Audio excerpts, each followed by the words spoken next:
आप सबका स्वागत है आपके अपने यूट्यूब चैनल फार्मा एमसीक्यू में। तो देखिए आज की वीडियो में क्या लेके आई हूँ मैं आप लोगों के लिए। जैसे कि मैंने आपको बताया था कि हम जो है रेलवे के लिए आपकी सीरीज़ लेके आऊँगी। ओके, तो रेलवे की जो है सीरीज़ हम लोग स्टार्ट करने जा रहे हैं।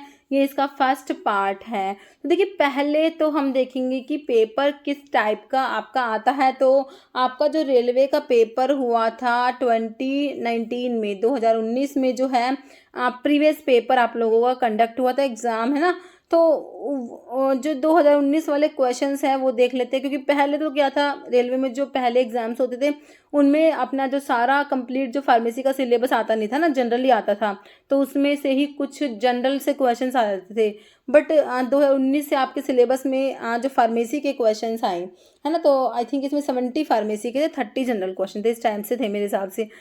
तो देखिए जो प्रीवियस पेपर है पहले इसको देखेंगे, इसमें कैसे क्वेश्चंस पूछे गए हैं, किस टाइप के क्वेश्चंस हमारे एग्जाम में बने हुए हैं। ओके, तो दो पेपर हैं ये 2019 में 19 के, ठीक है। तो इनको जो है हम लोग अभी जो है इसका पार्ट 1 है, बाकी ये देख लेते हैं इसमें कैसे क्या क्वेश्चंस पूछे गए हैं। ओके, तो देखिए अभी जो है ये सीरीज़ रेलवे के लिए है। तो बाकी देखिए आपका और भी एग्ज़ाम्स जैसे दिल्ली का आपका फार्मासिस्ट का एग्ज़ाम है, और आपके डिफरेंट जितने भी स्टेट और सेंट्रल लेवल के आपके एग्ज़ाम होते हैं। तो देखिए हमारा जो है सिलेबस जो होता है लगभग सेम रहता है, थोड़ा बहुत डिफरेंट होता है, बाकी सेम होता है। जैसे हमारे सेंटर के एग्ज़ाम्स होते हैं तो इसमें मतलब कंप्लीट ही सिलेबस आ जाता है। जैसे हमारा केमिस्ट्री वगैरह ज़्यादा आ जाती है, सारी आ जाती है मतलब, है ना। तो लेकिन देखिए सिलेबस जो होता है लगभग हमारा सेम ही होता है। अब दिल्ली के लिए प्रिपरेशंस करें, आप रेलवे के लिए प्रिपरेशंस करें, लगभग सेम सिलेबस रहना है आप लोगों का।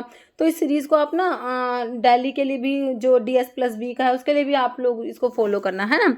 और बाकी जो मेरी वेबसाइट है pharmamcq.in, वहाँ पर जो है इसका क्रैश कोर्स स्टार्ट अभी 1 तारीख से हो ही जाएगा दिल्ली के लिए। तो वो भी आप रेलवे के लिए भी फॉलो कर सकते हो उसको। तो देखिए हमारा सिलेबस सेम रहता है ना, ऑल ओवर इंडिया। हमारा एक एडवांटेज यही है कि हमारा जो फार्मासिस्ट का सिलेबस है गवर्नमेंट फार्मासिस्ट का वो सेम है ना। ठीक है, तो ये इसको जो है आप फॉलो कर सकते हैं इस सीरीज़ को, आपके सभी जितने भी गवर्नमेंट फार्मासिस्ट एग्जाम्स हैं उन सब के लिए। ओके, तो अभी जो है ये सीरीज़ हम लोग स्टार्ट करते हैं। और देखिए स्टार्ट करने से पहले अगर आप लोग चैनल पे नए हैं, आपने चैनल सब्सक्राइब नहीं किया है, चैनल को प्लीज़ सब्सक्राइब कीजिएगा, वीडियो को लाइक करना, शेयर करना, कमेंट करना, बेल आइकन को प्रेस करना, ताकि जो आने वाले वीडियोज़ होते हैं उनके नोटिफिकेशंस आप लोगों को मिल सके। और देखिए टॉपिक वाइज MCQs जो है, टॉपिक वाइज अगर आपने MCQs देखना है तो मैंने अभी जो सीरीज़ उड़ीसा वाली स्टार्ट करी थी ना, तो उसमें मैंने ना सारे के सारे टॉपिक वाइज MCQs आपको प्रोवाइड करा है, अलग अलग सब्जेक्ट के आपको टॉपिक वाइज। जैसे फार्माकोलॉजी है उसके रूट ऑफ एडमिनिस्ट्रेशन का अलग टॉपिक वाइज MCQs सारे मैंने उसमें डाल दिए हैं, है ना। तो आप उसमें टॉपिक वाइज MCQs वहाँ से करिए। हैं अभी इस सीरीज़ में जो है हम मिक्स क्वेश्चंस डिस्कस करेंगे। जैसे RRB का पेपर है, इसके दोनों पेपर डिस्कस कर लेंगे। फिर इस टाइप से जो है मिक्स क्वेश्चंस जो है वो इस सीरीज़ में लेके आऊँगी, है ना। 25 क्वेश्चंस हम इस सीरीज़ में डिस्कस कर लेंगे। ओके, क्योंकि बहुत ज़्यादा लंबा वीडियो भी जो बच्चे देखना नहीं चाहते, कहते हैं मैम इतनी ज़्यादा लेंथ मत रखिए वीडियो की, है ना। तो लगभग हम 25 क्वेश्चंस जो है वो डिस्कस करेंगे। ओके, और बाकी आपके भी कुछ सजेशंस होते हैं तो आप उनको कमेंट कर सकते हैं। ओके, तो देखिए अभी जो है स्टार्ट करते हैं हम लोग। देखिए क्वेश्चन है BCG vaccine is a bovine strain of, ठीक है। तो BCG वैक्सीन बैसिलस कालमेट-गुएरिन, कई बार ना फुल फॉर्म भी पूछी हुई है। तो देखिए BCG देखिए वैक्सीन तो वैसे भी इंपॉर्टेंट है ना। तो वैक्सीन्स का आपने बहुत ही अच्छे से पढ़ना है टॉपिक को, क्योंकि जो डिजीज़ वगैरह का जो होता है पॉजिटिव ऑर्गेनिज्म हो गया, है ना, ये वैक्सीन्स हो गया, मतलब ये टॉपिक जो है तो इम्पोर्टेंट टॉपिक होते हैं। तो BCG वैक्सीन तो वैसे ही इंपॉर्टेंट है। मैंने आपको क्या बता रखा है, BCG वैक्सीन, बी से बैक्टीरियल वैक्सीन होती है। क्या होती है? बैक्टीरियल वैक्सीन होती है। लाइव एटेन्युएटेड बैक्टीरियल वैक्सीन होती है। क्या होती है? लाइव एटेन्युएटेड बैक्टीरियल वैक्सीन हमारी BCG होती है। तो कह रहे बोवाइन स्ट्रेन है किसका? Mycobacterium tuberculosis, salmonella typhi, hepatitis virus या पैरा इन्फ्लुएंजा वायरस, ठीक है। तो ये किसका स्ट्रेन है? इसमें माइकोबैक्टीरियम ट्यूबरकुलोसिस, है ना। तो ये BCG वैक्सीन है, कौन सी डिजीज के अगेंस्ट ही वैक्सीन दी जाती है, कौन सी डिजीज के लिए? तो ये ट्यूबरकुलोसिस के लिए ही देते हैं BCG वैक्सीन, है ना। तो इसमें जो होता है आपका ये आंसर क्या हो जाएगा? Option A, mycobacterium tuberculosis. Next है what compound is present in ashwagandha? Ashwagandha withania somnifera, इसका सोर्स क्या है? विदानिया सोमनीफेरा। फैमिली याद है? ऐसे सोमनीफेरा, ऐसे सोलनेसी है। और जो आपके किस में आता है स्टीरॉयडल एल्कलॉइड में मैंने आपको बता रखा है VAK विराट्रम अश्वगंधा एंड कुर्ची, 3 ड्रग बता रखे ना VAK से, विराट्रम अश्वगंधा एंड कुर्ची। तो अश्वगंधा क्या है, अश्वगंधा जो है हमारा स्टीरॉयडल एल्कलॉइड में आता है, किस में आता है एल्कलॉइड्स में आता है, स्टीरॉयडल एल्कलॉइड्स में आता है, विदाना सोमनीफेरा सोलानेसी फैमिली है ना। तो आपका जो है अभी ऑप्शन देखिए स्टीरॉयडल दिया हुआ है, ये स्टीरॉयडल है, ग्लाइकोसाइड तो है नहीं है ना, एल्कलॉइड है बट टर्पिनॉइडल नहीं है। तो देखिए इसमें आपका स्टीरॉयडल लैक्टोन जो है ये आंसर हो जाएगा ऑप्शन बी। ओके, नेक्स्ट है synonym for Indian squeal, squeal का जो है इंडियन स्क्वील का सिनोनिम बताना है। एरो पॉइजन, सी अनियन जंगली प्याज, लिकोरिस ग्लिसराइजा गलाब्रा लेग्यूमिनोसी फैमिली है ना, लिकोरिस मुलेठी इसका सिनोनिम है ना, लिकोरिस सैपोनिक ग्लाइकोसाइड्स की ड्रग है। ओके, यैम जो है डायस्कोरिया, ये भी आई थिंक सैपोनिक ग्लाइकोसाइड्स में आता है, डायस्कोरिया, सफ़ेद मुशैली, liquorice, strawberry, Brahmi, ginseng, Momordica, सनेगा, कोयला, गोखरू, हाँ ये सारे सैपोनिक ग्लाइकोसाइड्स की ड्रग है। हाँ ठीक है, तो आपका जो है इंडियन स्क्वील जो है ना, स्क्वील इसको सिनोनिम आपने बताना, तो सी अनियन हो जाएगा, जंगली प्याज भी से बोलते हैं है ना, ऑप्शन क्या हो जाएगा बी। ओके, देखिए इंडियन स्क्वील जो है इसका इसे अर्जीनिया भी बोलते हैं, तो इसका सिनोनिम है जंगली प्याज, सी अनियन, सिला। सोर्स क्या है इसका, अर्जीनिया consist of dried slice bulb होता है इसका, अर्जीनिया इंडिका, इंडियन स्क्वील है अर्जीनिया इंडिका। फैमिलीज लिलिएसी, स्क्वील की फैमिली क्या है लिलिएसी है, जो अलो की भी लिलिएसी है ना। और किसकी है लिलिएसी याद कीजिए, अलो की लिलिएसी है। कोल्चिकम क्या आई थिंक लिलिएसी है क्या, कॉल्चिकम ऑटिमन लिलिएसी फैमिली है ना, कॉल्चिकम अमीनो अल्कलॉइड वाला कॉल्चिकम, कॉल्चिसिन जिसमें प्रेजेंट होता है, हाँ सही है, इसकी भी लिलिएसी होती है।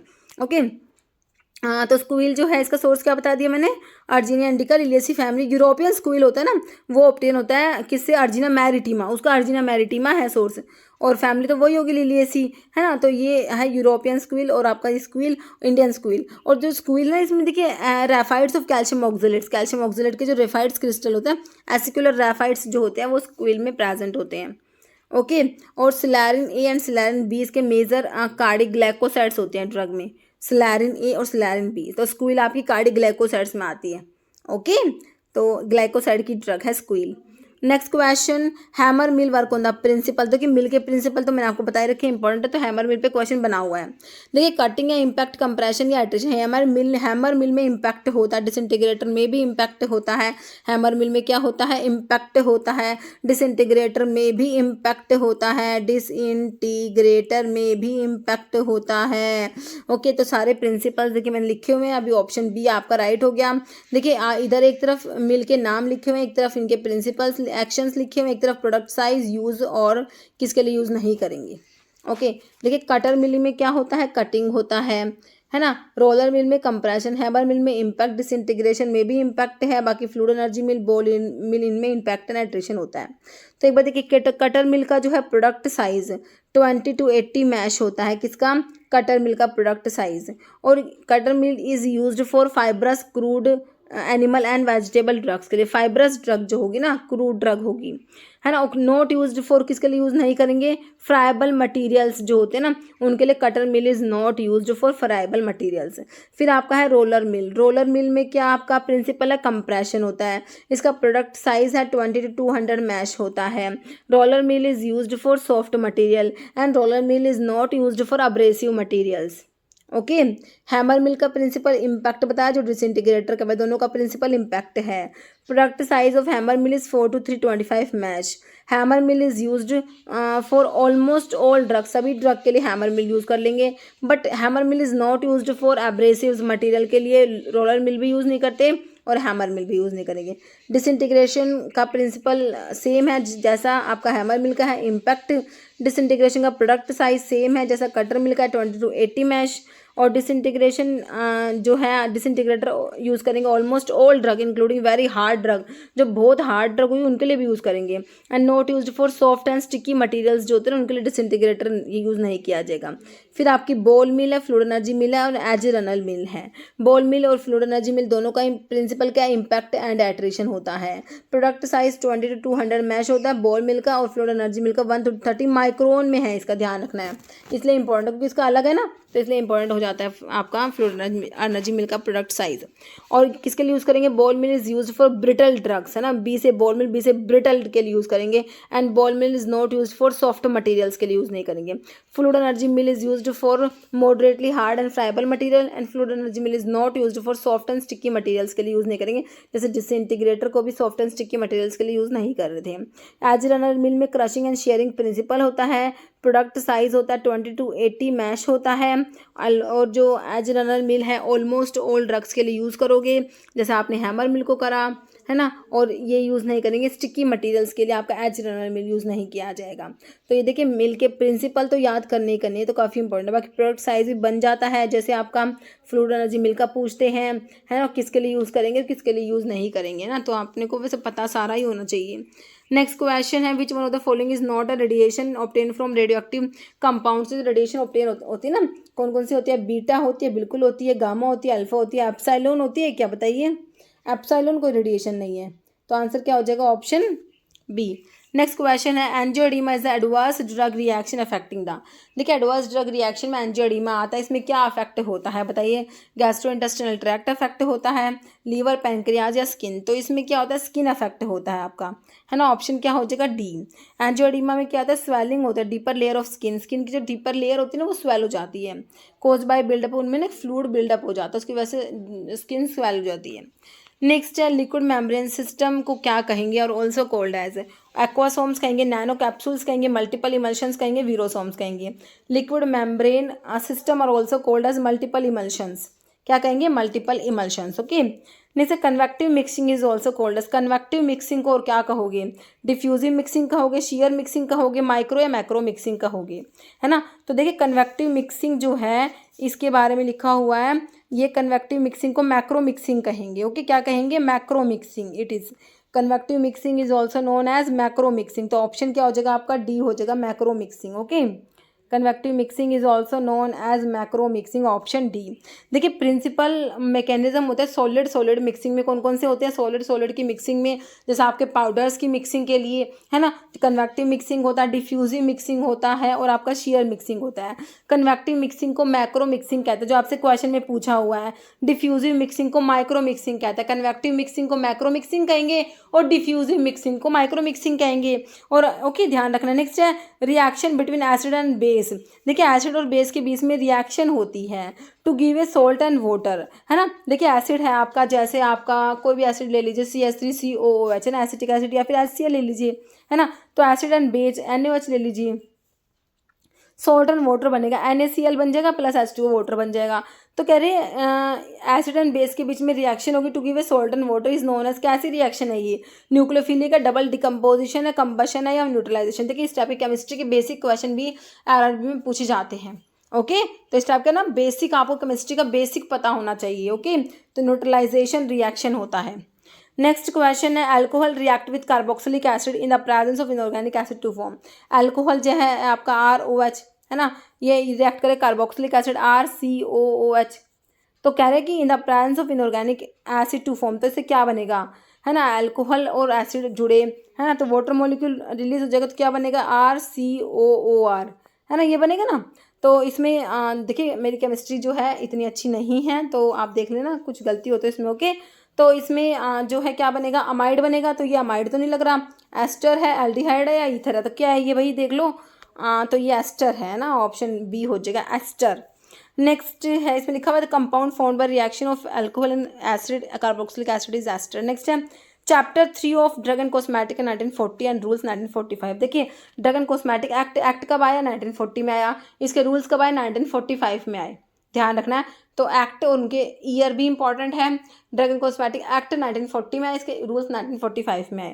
कह रहे इसका चैप्टर 3 जो होता है गिव्स इन्फॉर्मेशन, किसके बारे में इन्फॉर्मेशन देता है, ड्रग एंड कॉस्मेटिक एक्ट जो है इसके डिफरेंट डिफरेंट चैप्टर्स हैं। आपसे चैप्टर नंबर 3 के बारे में पूछा है। देखिए DTAB drug technical advisory board, देखिए constitution of DTAB, central drug laboratory and drug consultative committee, इन सबकी कॉन्स्टिट्यूशन जो होती है ना वो तो आपका चैप्टर नंबर 2 में आती है।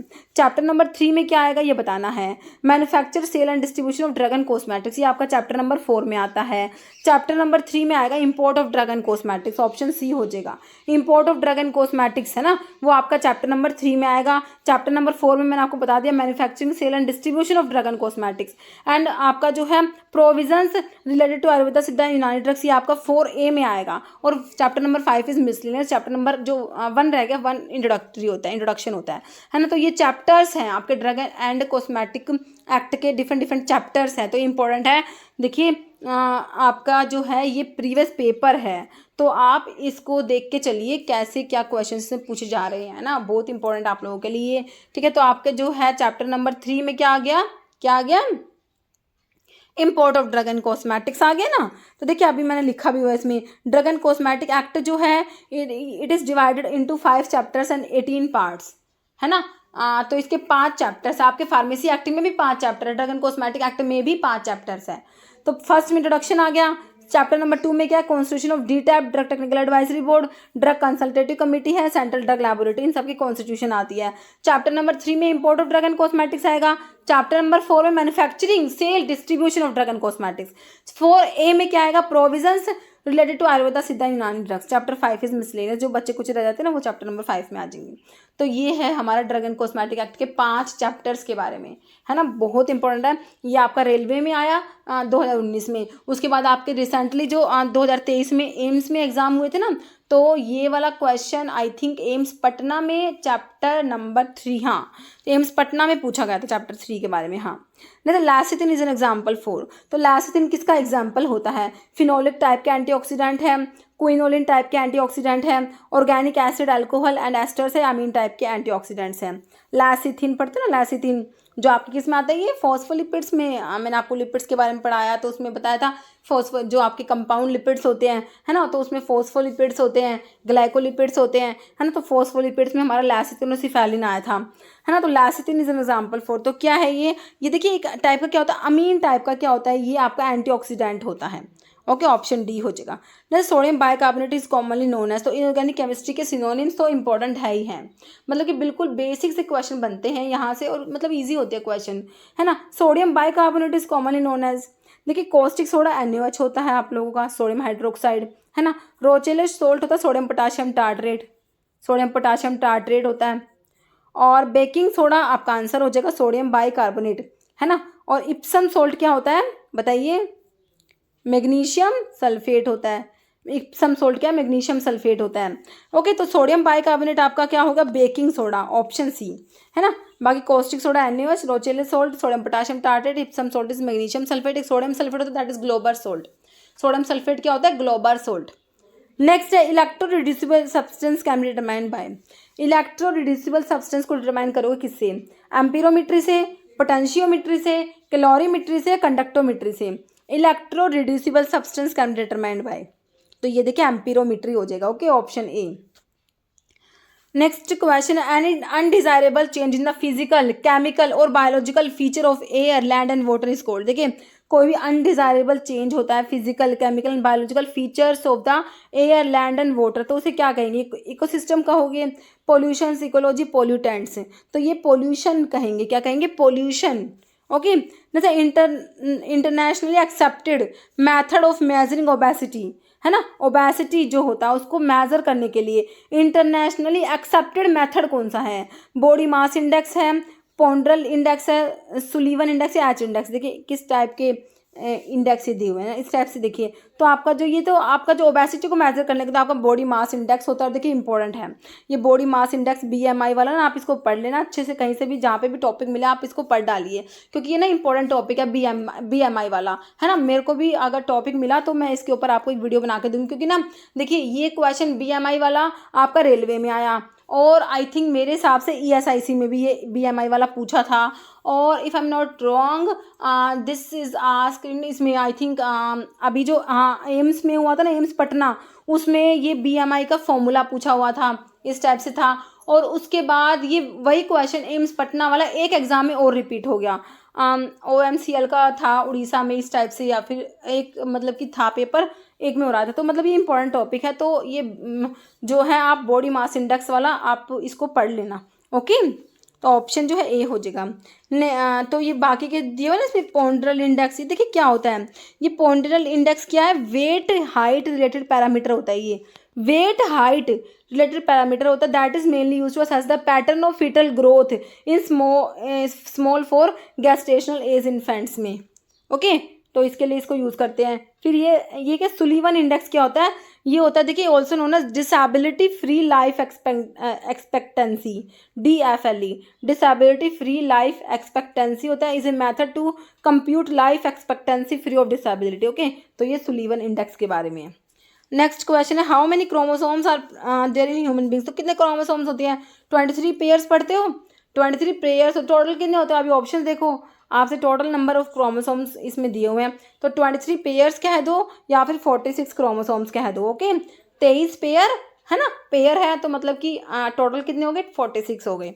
ओके, नेक्स्ट क्वेश्चन है aspirin should be used with caution in, देखिए एस्पिरिन जो है वो किस में जो यूज़ करनी चाहिए क्वेश्चन से, देखिए फीवर, तो फीवर में तो एस्पिरिन दे देंगे, कोई दिक्कत नहीं है। अस्थमा, हेडेक या टैकीकार्डिया, देखिए अस्थमा, देखिए एस्पिरिन अस्थमा भी इंड्यूस कराती है, एस्पिरिन इंड्यूस अस्थमा आप लोगों ने पढ़ा होगा है ना, क्योंकि एस्पिरिन जो होती है क्या होती है, आपकी कोक्स जो है आपका कोक्स को इनिबिट करेगी है ना, तो देखिए कोक्स साइक्लोऑक्सीजनेज को इनिबिट करती है ना, तो लेकिन जो लिपोऑक्सीजनेज है वो तो इनिबिट नहीं होता, तो मतलब ज़्यादा से ज़्यादा आपका लिपोऑक्सीजनेज काम करेगा है ना, तो ये कोक्स की इनिबिशन की वजह से क्या होता है, एस्पिरिन से अस्थमा भी इंड्यूस हो जाता है ना, तो आपका जो aspirin should be used with cautions in asthma, option B हो जाएगा।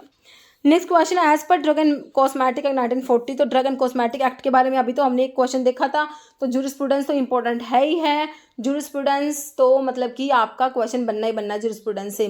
देखिए अभी हमने चैप्टर्स पे क्वेश्चन देखा, आप क्वेश्चन किस पे आया है, as per drug and cosmetic act 1940 and rules 1945 which application form should be used to grant a license, देखिए एप्लीकेशन फॉर्म मतलब कि आपको अप्लाई करना है ना, फॉर मैन्युफैक्चरिंग, मतलब आपसे मैन्युफैक्चरिंग लाइसेंस पूछा है, मैंने आपको लाइसेंस के बारे में पढ़ाया था, सेल लाइसेंस पढ़ाए थे, इंपोर्ट लाइसेंस बताए थे, मैन्युफैक्चरिंग लाइसेंस बताए थे, आपसे क्या पूछा है, मैन्युफैक्चरिंग लाइसेंस किसका, आयुर्वेदिक एंड यूनानी ड्रग्स होता है, आयुर्वेदिक सिद्धा यूनानी ड्रग्स के बारे में है ना। देखिए कितनी चीज़ें काम की है इसमें, एक तो एप्लीकेशन के लिए पूछा है, दूसरी क्या काम की चीज़ है कि भाई मैन्युफैक्चरिंग लाइसेंस चाहिए, तीसरा काम का चीज़ है आंसू आयुर्वेदा सिद्धा यूनानी के लिए चाहिए, 3 चीज़ें काम की हैं।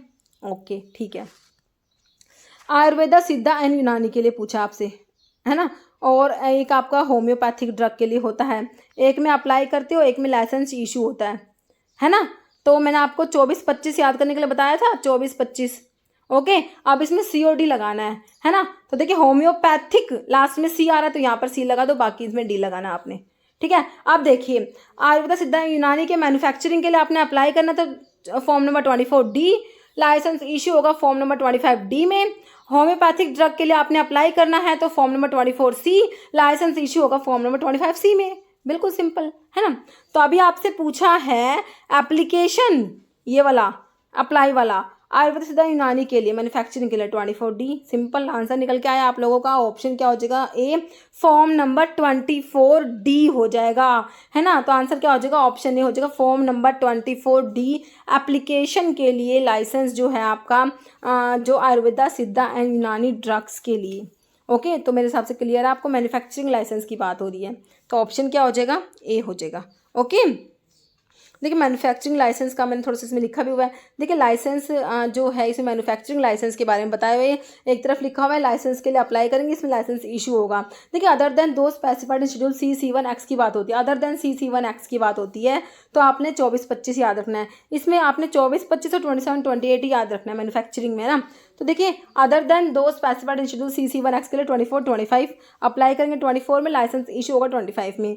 फिर अगर शेड्यूल X की ड्रग की बात होगी तो X की 24F में अप्लाई होगा, इश्यू होगा 25F में। C-C1 एक्सक्लूडिंग X की बात होगी तो 27 में अप्लाई करेंगे फॉर्म नंबर, और 28 फॉर्म नंबर में लाइसेंस इशू होगा। अब C-C1 के साथ में X इंक्लूड कर दिया, C-C1 एंड X, तो आपने 27-28 के साथ में B इंक्लूड करना पड़ेगा है ना, 27B में अप्लाई करोगे, 28B में लाइसेंस इशू होगा है ना। इसको 2-4 बार आप लिखोगे तो आपको याद हो जाएगा, बहुत ज़रूरी है ये फॉर्म नंबर याद करना, क्योंकि देखिए फॉर्म नंबर पे ना क्वेश्चन बनते हैं। ESIC में पूछा गया, रेलवे में पूछा गया, आपके जो है अभी एग्जामिनेशन जितने भी 2023 में बहुत से एग्जामिनेशन हुए हैं, तो फॉर्म नंबर पर ना क्वेश्चन बन जाते हैं। ओके, होम्योपैथिक ड्रग के लिए मैंने आपको बता ही दिया, है ना। होम्योपैथिक और आयुर्वेद सिद्धा यूनानी के लिए 24-25 आप लोगों ने याद रखना है। होम्योपैथिक में लास्ट में सी आ रहा है तो आपने सी लगा देना, बाकी सी के बाद डी आता है तो इसमें डी लगाओगे, है ना। तो इससे आप ये याद कर सकते हो, होम्योपैथिक और आयुर्वेद सिद्धा यूनानी वाला। ओके, नेक्स्ट तो ये समझ आ गया होगा मेरे हिसाब से आप लोगों को, है ना। नेक्स्ट क्वेश्चन क्या है, कैप्सिड इज प्रेजेंट इन, तो कैप्सिड जो है कहाँ प्रेजेंट होता है, फंजाई में, वायरस में, बैक्टीरिया में, प्रोटोजोआ में। तो कैप्सिड इज प्रेजेंट इन, तो कैप्सिड जो है कहाँ प्रेजेंट है आप लोगों का, तो ये वायरस जो होता है ना, वायरस में जो है कैप्सिड प्रेजेंट होता है। ऑप्शन बी हो जाएगा। कैप्सिड होता क्या, प्रोटीन शेल होता है वायरस का प्रोटीन कोट होता है capsid, enclosing its genetic material. Okay, it consist of several oligomeric मतलब कि repeating structural sub unit made of protein called protomers. Okay, तो कैप्सिड क्या होता है, ये प्रोटीन शेल होता है वायरस का। नेक्स्ट कैल्सिटोनिन सिक्रेटेड बाय, तो हॉर्मोन्स, तो भाई देखो हॉर्मोन्स पे तो क्वेश्चन बनता ही बनता है ना। तो मैंने आपको बहुत अच्छे से हॉर्मोन्स भी करा रखे हैं। कैल्सिटोनिन सिक्रेटेड बाय, देखिए कैल्सिटोनिन पैराथायरॉयड ग्लैंड से पीटीएच पैराथॉर्मोन्स रिलीज होता है जो कैल्शियम के लेवल को रेगुलेट करते हैं ना, पैराथॉर्मोन्स कैल्शियम के लेवल को इंक्रीज कराते हैं पैराथॉर्मोन्स। ओके, फिर एड्रिनल ग्लैंड क्या होते हैं, जैसे किडनी होती है ना आपकी, किडनी 2 किडनी होती है, 2 ही एड्रिनल ग्लैंड होती है, तो किडनी के ऊपर है तो इनको सुपरा रीनल ग्लैंड भी बोलते हैं। क्या बोलते हैं, सुपरा रीनल ग्लैंड भी इनको बोला जाता है, क्योंकि किडनी के ऊपर प्रेजेंट है ना। तो एड्रिनल ग्लैंड का कोर्टेक्स वाला पार्ट है, मेडुला वाला पार्ट है। कोर्टेक्स से तो मिनरलोकोर्टिकोड, ग्लूकोकोर्टिकोड, सेक्सस्टेरॉइड्स हार्मोन सीक्रेट होते हैं, और जो मेडुला वाला पार्ट है उसे एड्रिनल और नोरएड्रिनल आप लोग पढ़ते हो, है ना। सारा हार्मोन्स आपने पढ़ा हुआ है। ओके, तो कैल्सिटोनिन तो नहीं आ रहा, यहाँ से दोनों काट दो। थाइमस ग्लैंड से भी नहीं होता आपका, थायराइड ग्लैंड से तो अब आप सोचोगे T3 T4 पड़ा हुआ है। देखिए कैल्सिटोनिन भी थायराइड ग्लैंड का ही हार्मोन है। ओके, थायराइड ग्लैंड के 3 हार्मोन होता है, T3 T4 तो होता है, साथ में कैल्सिटोनिन भी होता है जो कैल्शियम के लेवल को रेगुलेट करे, कैल्शियम के लेवल को कम कराता है कैल्सिटोनिन। देखिए पीटीएस तो आपके कैल्शियम को लेवल को बढ़ा रहे हैं, पीटीएस तो पैराथॉर्मोन, तो इसके ऑपोजिट काम आपका कैल्सिटोनिन करेगा, कैल्शियम के लेवल को कम कराएगा। ओके, क्या करेगा, कैल्सिटोनिन कैल्शियम के लेवल को कम कराता है, ऑपोजिट काम है, ध्यान रखना। ओके, तो हार्मोन्स का वीडियो आपको मिल जाएगा, आप प्लेलिस्ट चेक करना फार्माकोलॉजी की। ओके, क्लियर है इसका आपको। देखिए कैल्सिटोनिन क्या है, 32 amino acid peptide hormone secreted by parafollicular cells, जो सी सेल्स होती है थायराइड ग्लैंड्स की, वहां से आपका कैल्सिटोनिन सिक्रेट होता है। It acts to reduce blood calcium, calcium को कम कराएगा ये, opposing the effect of parathormones का इफेक्ट को अपोज करेगा। पैराथॉर्मोन्स कैल्शियम के लेवल को इंक्रीज कराते हैं, कैल्सिटोनिन कैल्शियम के लेवल को डिक्रीज करा रहा है। ओके, नेक्स्ट क्वेश्चन है, transformation of larva into an adult through the drastic change is called. देखिए इस टाइप के बेसिक क्वेश्चन भी पूछे जाएंगे एग्जामिनेशन में। Transformation of larva into an adult through drastic change, Metamorphosis, menopause, reverse osmosis, budding, तो क्या कहोगे इसे, मेटामॉर्फोसिस। क्या कहोगे, मेटामॉर्फोसिस, ऑप्शन ए। नेक्स्ट है, अंडर विच शेड्यूल, शेड्यूल पे क्वेश्चन ना आए ऐसा तो हो ही नहीं सकता। अपना एग्जाम हो गवर्नमेंट फार्मासिस्ट का और आपका शेड्यूल पे क्वेश्चन ना बने, ऐसा तो मेरे हिसाब से तो हो ही नहीं सकता, है ना। शेड्यूल्स पे क्वेश्चन तो बनने और बिल्कुल ना एक तरीके से ना बहुत ही बिल्कुल सीधे क्वेश्चन होते हैं, बिल्कुल डायरेक्ट क्वेश्चन होता है शेड्यूल्स के, आप कभी भी देखना, है ना। Under which schedule good manufacturing practices of Ayurveda सिद्धा एंड फॉर ऑल यूनानी ड्रग्स आर डिस्क्राइब। देखिए अभी आपसे पूछा जीएमपी के लिए, किसके लिए, जीएमपी के लिए। देखिए वैसे तो जीएमपी के लिए शेड्यूल एम पढ़ते हो आप लोग, लेकिन बात हो आयुर्वेदा सिद्धा यूनानी की जीएमपी की, तो कौन सा शेड्यूल आएगा अब ये बता दो। अगर शेड्यूल वाला मेरा वीडियो आप लोगों ने देखा है ना, तो ये क्वेश्चन तो गलत मतलब कि कर ही नहीं सकते आप, किसी भी तरीके से चाहो तो भी गलत नहीं कर सकते अगर आप लोगों ने मेरा शेड्यूल का वीडियो देखा है तो। देखिए शेड्यूल जेड शेड्यूल था क्या, था ही नहीं। टी वाला एस या एम, शेड्यूल एस किसके लिए था, S, schedule S standard for कोस ऐसा रहा ना इसमें, cosmetics, standard for cosmetics. M में आपका जीएमपी। देखिए ऑप्शन में जानबूझ के आपको कंफ्यूज करने के लिए शेड्यूल एम दिया है ना, क्योंकि बच्चा ना जीएमपी देखते ही एम टिक करके आएगा। मतलब बहुत से बच्चे ऐसे हैं जिन्होंने जीएमपी देखा जब ये 2019 वाला पेपर हुआ था, है ना, तो मतलब कि गुड मैन्युफैक्चरिंग प्रैक्टिसेस देखते ही उन्होंने क्या करा, शेड्यूल एम टिक कर दिया, है ना। तो आपका जो है, लेकिन ये तो पढ़ो कि गुड मैन्युफैक्चरिंग प्रैक्टिसेस आयुर्वेदा, सिद्धा एंड यूनानी की बात हो रही है, तो शेड्यूल एम नहीं होता, शेड्यूल टी होता है। अगर जीएमपी की बात होगी आयुर्वेदा, सिद्धा एंड यूनानी के लिए, तो आप लोग क्या करोगे, शेड्यूल टी करोगे। बाकी एक आपने M1 M2 M3 भी पढ़ा होगा, M1 M2 और M3 की भी आपको याद होगा, है ना। HCM मैंने आपको बता रखा है ना। GMP होम्योपैथिक प्रेपरेशंस के लिए, GMP कॉस्मेटिक्स के लिए, GMP मेडिकल डिवाइसेस के लिए HCM से बता रखा है ना। GMP for homeopathic preparation schedule M1, GMP for cosmetics M2, GMP for medical devices M3। ये भी आप याद रखना, इंपॉर्टेंट है। और आपकी आयुर्वेदा, सिद्धा, यूनानी की बात तो मैंने आपको बताई दी, GMP के लिए शेड्यूल टी हो गया। ओके, नेक्स्ट है commonly use spice clove, clove clove मतलब लौंग, क्लोव यूजीनिया कैरियोफाइलेसियस, कैरियोफाइलेसियस। क्लोव की फैमिली बता दो बहुत जल्दी से, क्लोव की फैमिली क्या होती है। क्लोव की फैमिली क्या बता रखी है, मिर्टेसी। क्लोव की फैमिली क्या है, मिर्टेसी। एक मेरे हिसाब से ना यूकलिप्टस ऑयल जो है उसकी फैमिली भी आई थिंक मिर्टेसी है ना, हाँ शायद मेरे हिसाब से, देखना आप लोग है ना। यूकलिप्टस ऑयल जो उसकी फैमिली भी मिर्टेसी जो क्लोव की है, देखना इफ़ आई एम रोंग मेरे को करेक्ट करना कि शायद मिर्टेसी है या नहीं है, देखना आप लोगों के। तो क्लोव की फैमिली क्या है, मिर्टेसी होती है। यूजिना कैरोफाइलेसिस क्लोव का सोर्स होता है। क्लोव का जो पार्ट होता है ना, वही तो पूछा हुआ आप लोगों से ना, पार्ट ही पूछा हुआ है। हाँ, फ्लावर बड, राइजोम, रूट या लीफ। तो क्लोव का ना फ्लावर बड होता है, कौन सा पार्ट, फ्लावर बड यूज होता है। Flower bud of the eugenia caryophyllus clove की फैमिली मिर्टेसी होती है। कौन सी, मिर्टेसी क्लोव की फैमिली। क्लोव में ना यूजिनोल प्रेजेंट होता है। क्या प्रेजेंट है क्लोव में, यूजिनोल, यूजिनोल होता है क्लोव में, जो होता है यूजिनोल, यूजिनोल प्रेजेंट होता है। वोलेटाइल ऑयल्स वाली ड्रग जब आप लोग पढ़ते हो उसमें आपका क्लोव आता है। क्लोव में 70 to 90% तक यूजिनोल प्रेजेंट होता है ना। क्लोव में, तुलसी में भी यूजिनोल प्रेजेंट है, क्लोव में भी आपका क्या है, यूजिनोल प्रेजेंट होता है। और क्लोव का पार्ट जो है फ्लावर बड होता है, ऑप्शन ए राइट हो जाएगा। और क्लोव के बारे में एक दो बात और लिखी हुई है कि क्लोव में ना एनोमोसिटिक स्टोमेटा प्रेजेंट होते हैं। और क्लोव की ना एक स्पेशल कैरेक्टरिस्टिक क्या है, अवॉइडेंट साइजोलाइसिजिनस ऑयल ग्लैंड्स प्रेजेंट है क्लोव में। Cluster crystals of calcium oxalate present है क्लोव में। क्लोव की फैमिली मैंने आपको मिर्टेसी बता दी।